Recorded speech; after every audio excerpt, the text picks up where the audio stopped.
Good morning दोस्तों, मैं आपका दोस्त बीएल आपके अपने YouTube channel all in one with BL पर आपका स्वागत करता हूं। दोस्तों, हम पढ़ रहे हैं भारत का भूगोल और भारत के भूगोल में जो हमारी पिछली क्लास थी वो थी नदी घाटी परियोजनाओं की। और आज की जो हमारी क्लास है वो है कृषि। भारत में कृषि, कौन सी कृषि को कितना तापमान चाहिए और कौन सी किस तरह की मिट्टी चाहिए और कितनी बरसात में कौन सी खेती अच्छी होती है, तो इसके बारे में जानते हैं। और बने रहिए मेरे साथ और शुरू करते हैं। हमारा जो आज का पॉइंट है कृषि। तो दोस्तों, हम पढ़ रहे हैं भारत का भूगोल और भारत में भूगोल में आज का हमारा टॉपिक भारत में कृषि। तो कृषि के बारे में देख लेते हैं कि कृषि भारत के निवासियों की आजीविका का सबसे महत्वपूर्ण साधन है। कार्यशील जनसंख्या का 51.1% भाग कृषि में लगा हुआ है। मतलब आधी से ज़्यादा जनसंख्या खेती करती है भारत के अंदर। 40% कृषि क्षेत्र सिंचित है, जिसमें सिंचाई के साधन उपलब्ध है। अर्थात 60% कृषि जो है वर्षा पर आधारित रहती है। मतलब वर्षा होगी तो 7% कृषि होगी और नहीं तो 60% कृषि में कमी आएगी। भारत के लगभग 54% भाग पर कृषि की जाती है और इसकी अपेक्षा यूएसए में 16.3% भाग पर खेती की जाती है। जापान में 14.9% भाग पर खेती की जाती है। चीन में 11.8% भाग पर खेती की जाती है। कनाडा में 4.3% भाग पर खेती की जाती है। मतलब भारत में कृषि अत्यधिक मात्रा में 54% भाग पर खेती की जाती है। भारत कृषि योग्य भूमि की उपलब्धता की दृष्टि से काफी धनी देश है। बिल्कुल कि 54% भाग पर खेती होती है, तो खेती की दृष्टि से या कृषि योग्य भूमि की दृष्टि से सबसे धनी देश है। यहाँ कुल क्षेत्रफल का लगभग 47% भाग शुद्ध बोया गया क्षेत्र है। मतलब 47% भाग ऐसा है जिन पर कृषि आराम से की जा सकती है। 1950 से 51 में भारत के सकल घरेलू उत्पाद में कृषि का जो योगदान था वो 56.5% था, जबकि वर्तमान में ये क्या है 18% ही रह गया है। तो 1950-51 में 56.5% सकल घरेलू उत्पाद में कृषि का योगदान था, लेकिन वर्तमान समय में लोग क्या है कई तरह के बिजनेस और कई तरह के कार्य करने लग गए हैं, इसलिए कृषि का जो योगदान है वो 18% रह गया है। भारत अभी भी नाइट्रोजनी उर्वरकों की खपत, अपनी जो खपत होती है 94%, नाइट्रोजनी उर्वरकों की खपत का 94% और फास्फेट उर्वरकों की खपत का 82% ही उत्पादन कर पाता है। जबकि पोटासी उर्वरकों के लिए भारत पूरी तरह से आयात पर निर्भर है। मतलब भारत के अंदर जो नाइट्रोजनी उर्वरक है उनमें से 94% उर्वरक पर और फास्फेट के जो उर्वरक है उनमें 82% उर्वरक भारत में पैदा किया जाता है, जबकि जो पोटासी उर्वरक है वो पूरे विदेश से मंगवाने पड़ते हैं। मतलब भारत के अंदर पोटासी उर्वरक उत्पादन नहीं किया जाता। 2001 के आंकड़े के अनुसार लघु एवं सीमांत कृषि 87% है तथा जोत का जो आकार है वो 1.08 प्रति हेक्टेयर है। पेड़ों एवं वनस्पतियों को काटकर स्थान को साफ करके बची हुई वनस्पतियों को जलाकर उनके स्थान पर जो कृषि की जाती है उसे स्थानांतरित या झूम कृषि कहते हैं। मतलब झूम कृषि या स्थानांतरित कृषि कैसे कहते हैं कि पेड़ों और वनस्पतियों को काट दिया जाता है, उस स्थान को साफ किया जाता है और कुछ वनस्पति बच जाती है उनको जला करके उस स्थान पर जो खेती की जाती है उसे स्थानांतरित या झूम कृषि कहते हैं। भारतीय फसलें मुख्य 5 प्रकार की होती है। 5 प्रकार की फसलें भारत के अंदर पैदा की जाती है। उनमें से जैसे खाद्यान्नों में, तो खाद्यान्न फसलों में चावल, गेहूं, ज्वार, बाजरा, जौ, चना, मक्का और दालें, ये भारत के अंदर खाद्यान्न फसलों में पैदा होती है। तिलहन में सरसों, तिल, अलसी, अरंडी, मूंगफली, ये तिलहन में पैदावार की जाती है। पेय पदार्थों में चाय, कहवा और तंबाकू, ये भी पेय पदार्थों में पैदा किया जाता है। रेशे वाली जो फसल उसमें कपास, जूट और सन का उत्पादन भी भारत के अंदर किया जाता है। और जो नकदी फसलें हैं गन्ना, रबड़, नील, कपास, जूट, चाय, कहवा, और तंबाकू, ये भी भारत के अंदर पैदावार की जाती है। तो 5 प्रकार की फसलें भारत में पैदा की जाती है, जिनमें से खाद्यान्न, तिलहन, पेय पदार्थ, रेशे वाली फसलें और नगदी फसलें, ये सभी भारत के अंदर पैदावार की जाती है। फसलें और उनकी भौगोलिक परिस्थितियों की सामान्य जानकारी कि कौन सी फसल कितने तापमान में और कितनी वर्षा पर निर्भर होती है, या कितने तापमान में पैदा हो सकती है और कितनी वर्षा जरूरत के अनुसार होनी चाहिए। तो गेहूं जो है, गेहूं का जो उपजाऊ है, गेहूं के लिए जो मिट्टी है वो उपजाऊ मिट्टी होनी चाहिए, और 10 सेंटीमीटर से 75 सेंटीमीटर तक वर्षा होगी तब भी गेहूं पैदा हो जाएगा। 10 डिग्री तापमान के बाद से 20 डिग्री और फिर 25 डिग्री तापमान तक इसके लिए जरूरत पड़ती है। तो आप देख लीजिए कि जो गेहूं का लिए जमीन है वो उपजाऊ होनी चाहिए, और बरसात से अगर गेहूं पैदा करते हैं तो 10 से 75 सेंटीमीटर तक बरसात गेहूं की पैदावार हो सकती है, और 10 डिग्री से 20 डिग्री और बाद में 25 डिग्री तक तापमान में गेहूं अच्छा पैदा होता है। जबकि अत्यधिक तापमान जैसे राजस्थान जैसे राज्य में जब गेहूं की फसल पकती है तो उस वक्त में लगभग 40 से 42 डिग्री तापमान पहुंच जाता है। लेकिन ये एक मापदंड दिया है कि 10 से और 25 डिग्री के बीच में गेहूं अच्छा उत्पादन किया जा सकता है। सेम चावल का है, तो चावल के लिए चिकनी उपजाऊ मिट्टी और गर्म जलवायु हो, और 100 से 200 सेंटीमीटर वर्षा हो, और बोते समय 20 डिग्री तापमान और पकते समय 27 डिग्री तापमान चावल के लिए उपयोगी होता है। IR20 और रत्ना, ये धान की प्रमुख किस्में हैं। धान की किस्में IR20 और रत्ना, ये धान की प्रमुख किस्में हैं जो भारत के अंदर पैदावार की जाती है। बाजरा के लिए बलुई मिट्टी होनी चाहिए, और 50 सेंटीमीटर से 70 सेंटीमीटर तक वर्षा इसमें चलेगी, और 25 से 35 डिग्री तक तापमान भी इसके लिए उपयोगी होता है। जौ के लिए कम उपजाऊ मिट्टी भी चल जाएगी, 70 सेंटीमीटर से 100 सेंटीमीटर तक वर्षा होनी चाहिए, और 15 से 18 डिग्री तक तापमान जौ के लिए अच्छा होता है। मक्का गहरी दोमट मिट्टी में अच्छी पैदा होती है, 50 से 100 सेंटीमीटर वर्षा इसके लिए अच्छी है, और 25 से 30 डिग्री तापमान में मक्का की पैदावार अच्छी की जा सकती है। चने व दाल, कम उपजाऊ मिट्टी में चने या दाल पैदा हो जाती है, 30 सेंटीमीटर से 50 सेंटीमीटर तक वर्षा होती है, वो भी उपयोगी होती है, और 15 से 25 डिग्री तापमान में चने और दाल की जो फसलें है वो अच्छी पैदावार होती है। गन्ना, ये चूना युक्त चिकनी दोमट उपजाऊ मिट्टी होनी चाहिए इसके लिए, और 100 से 200 सेंटीमीटर तक वर्षा इसके लिए होनी चाहिए, और 20 से 26 डिग्री तापमान में ये गन्ने की खेती अच्छी पैदा होती है।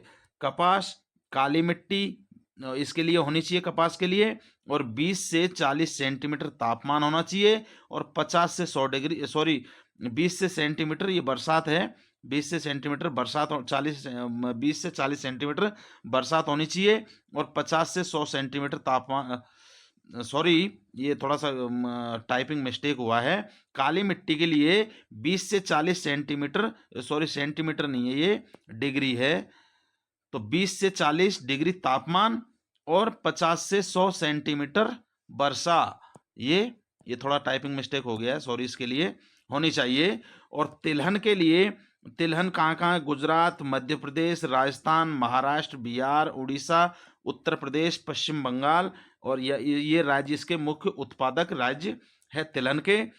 मूंगफली के लिए 15 से 25 डिग्री तापमान अच्छा रहता है, और 75 से 150 सेंटीमीटर तक वर्षा भी इसके लिए अच्छी होती है। चाय के लिए 24 से 30 डिग्री तापमान और औसत वर्षा 250 सेंटीमीटर इसकी होनी चाहिए। मतलब चाय के लिए वर्षा अत्यधिक चाहिए, मतलब अच्छी पैदावार करने के लिए। जबकि पैदा तो सभी फसलें ज़्यादा तापमान में, कम वर्षा में भी होती है, लेकिन ये जो मापदंड बताया गया है ये अच्छी पैदावार के लिए ये मापदंड होना चाहिए। जूट के लिए उपजाऊ दोमट मिट्टी होनी चाहिए, और 25 डिग्री से 35 डिग्री तक तापमान होना चाहिए, और 100 सेंटीमीटर से 200 सेंटीमीटर तक वर्षा इसके लिए, जूट के लिए उपयोगी होती है। कहवा जो है 15 से 18 डिग्री इसके लिए तापमान उपयोगी है, और 150 से 250 सेंटीमीटर वर्षा इसके लिए अच्छी होती है। तंबाकू उत्पादन के लिए 16 से 40 डिग्री तापमान और 50 से 100 सेंटीमीटर वर्षा सबसे अच्छा होता है। इस तापमान और इतनी वर्षा में तंबाकू अच्छी उत्पादन किया जा सकता है तंबाकू का। रबर के लिए 30 से 35 डिग्री तापमान और 200 से 300 सेंटीमीटर वर्षा, मतलब रबर के लिए वर्षा ज़्यादा चाहिए।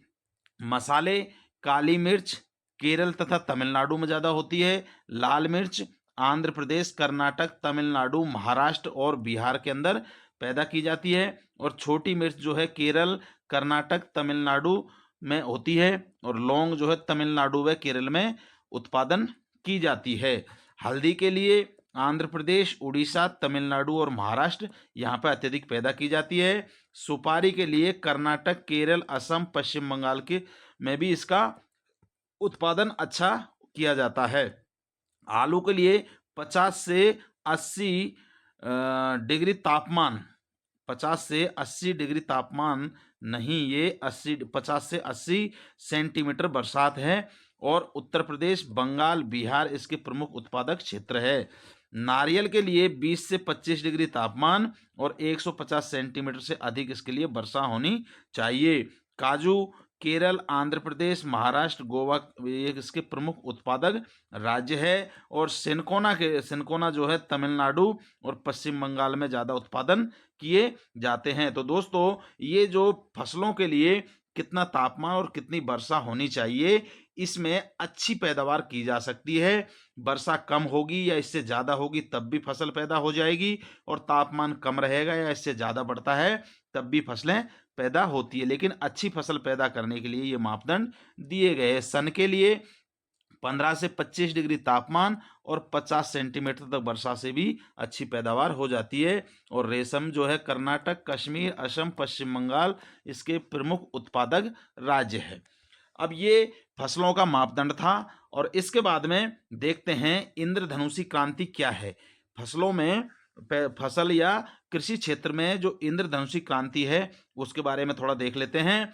तो नई कृषि नीति का वर्णन इंद्रधनुषी क्रांति के रूप में किया गया। जो नई नीति है कृषि खेती पैदावार करने की, उसका जो वर्णन है वो इंद्रधनुषी क्रांति के रूप में किया गया, जिसमें सभी प्रत्यक्ष या अप्रत्यक्ष रूप से देश में जो कृषि क्षेत्र में आई विभिन्न क्रांतियां, तो कृषि के क्षेत्र में कौन कौन सी क्रांति आई थी, या उत्पादन के क्षेत्र में तो हरित क्रांति जो थी खाद्यान्न उत्पादन के लिए क्रांति आई थी। श्वेत क्रांति दुग्ध उत्पादन के लिए, पीली क्रांति तिलहन उत्पादन के लिए, नीली क्रांति मत्स्य उत्पादन के लिए, लाल क्रांति मांस और टमाटर उत्पादन के लिए, सुनहरी क्रांति फलों के उत्पादन के लिए, भूरी क्रांति उर्वरक उत्पादन के लिए, ब्राउन क्रांति गैर परंपरागत ऊर्जा उत्पादन के लिए, सिल्वर क्रांति अंडे, मुर्गी एवं खाद्यान्न श्रृंखला की ये क्रांति थी। और इसमें खाद्यान्न, सब्जी, फलों को सड़ने से बचाने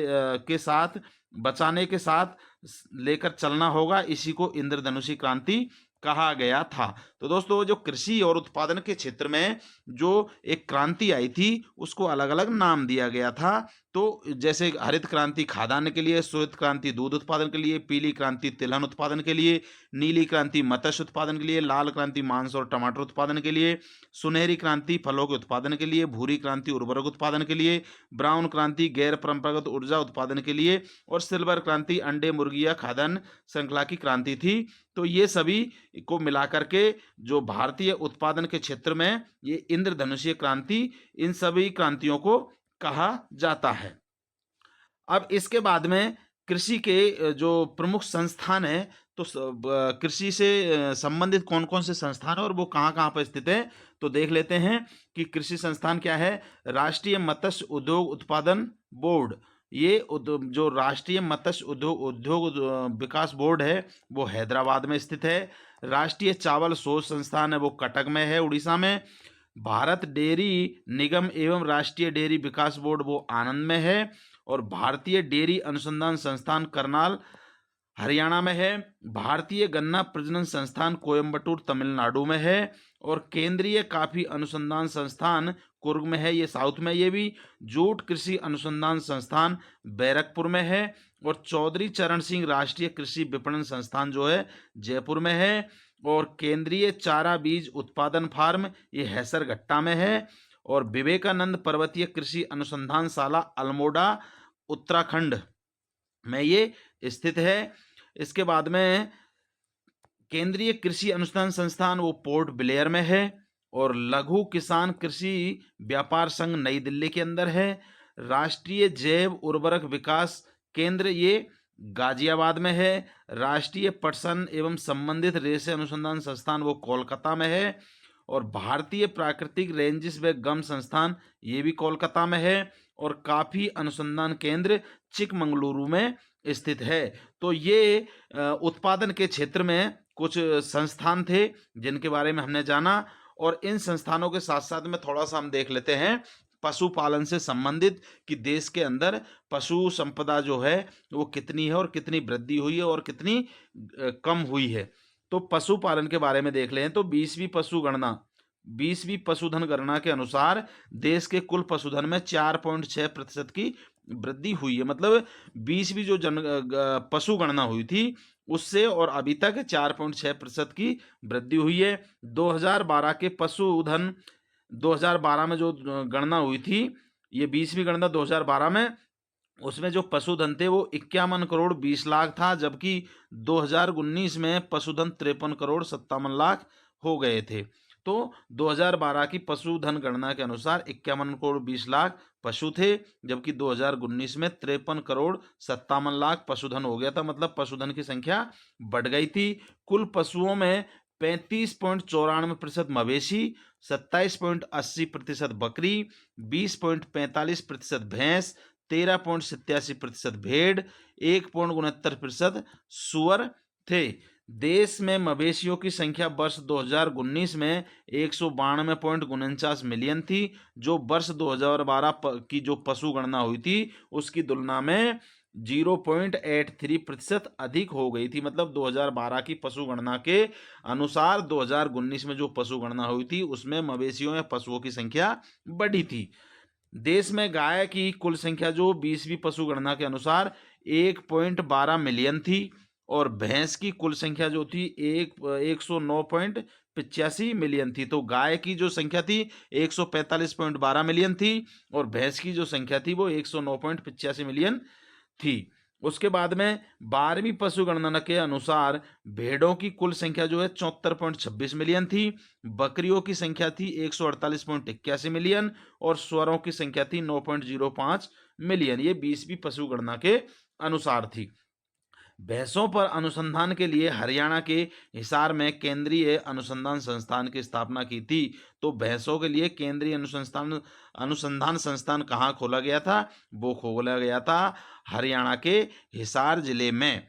तो दोस्तों आज के टॉपिक में ये था हमारा कृषि से संबंधित, और कृषि कौन सी किस तापमान में और कितनी वर्षा में अच्छी पैदा होती है। उसके बाद में हमने छोटा सा पशुधन के बारे में भी जाना, पशुपालन के बारे में कि मतलब कौन सी गणना के अनुसार पशुएं कितनी कितनी संख्या में थी। तो इसके बारे में हमने जाना। ये आपको मुझे आशा है कि आपके लिए ये उपयोगी सिद्ध होगा। आपसे रिक्वेस्ट है चैनल को सब्सक्राइब कर लिए, वीडियो को लाइक करके कमेंट कर दीजिएगा और अपने दोस्तों के साथ शेयर जरूर कर लीजिएगा ताकि ये जानकारी उनको भी काम में आ सके। दोस्तों अब मुझे दीजिए इजाजत और मिलते हैं भारत के भूगोल के एक और महत्वपूर्ण टॉपिक के साथ में। तब तक के लिए नमस्कार, धन्यवाद।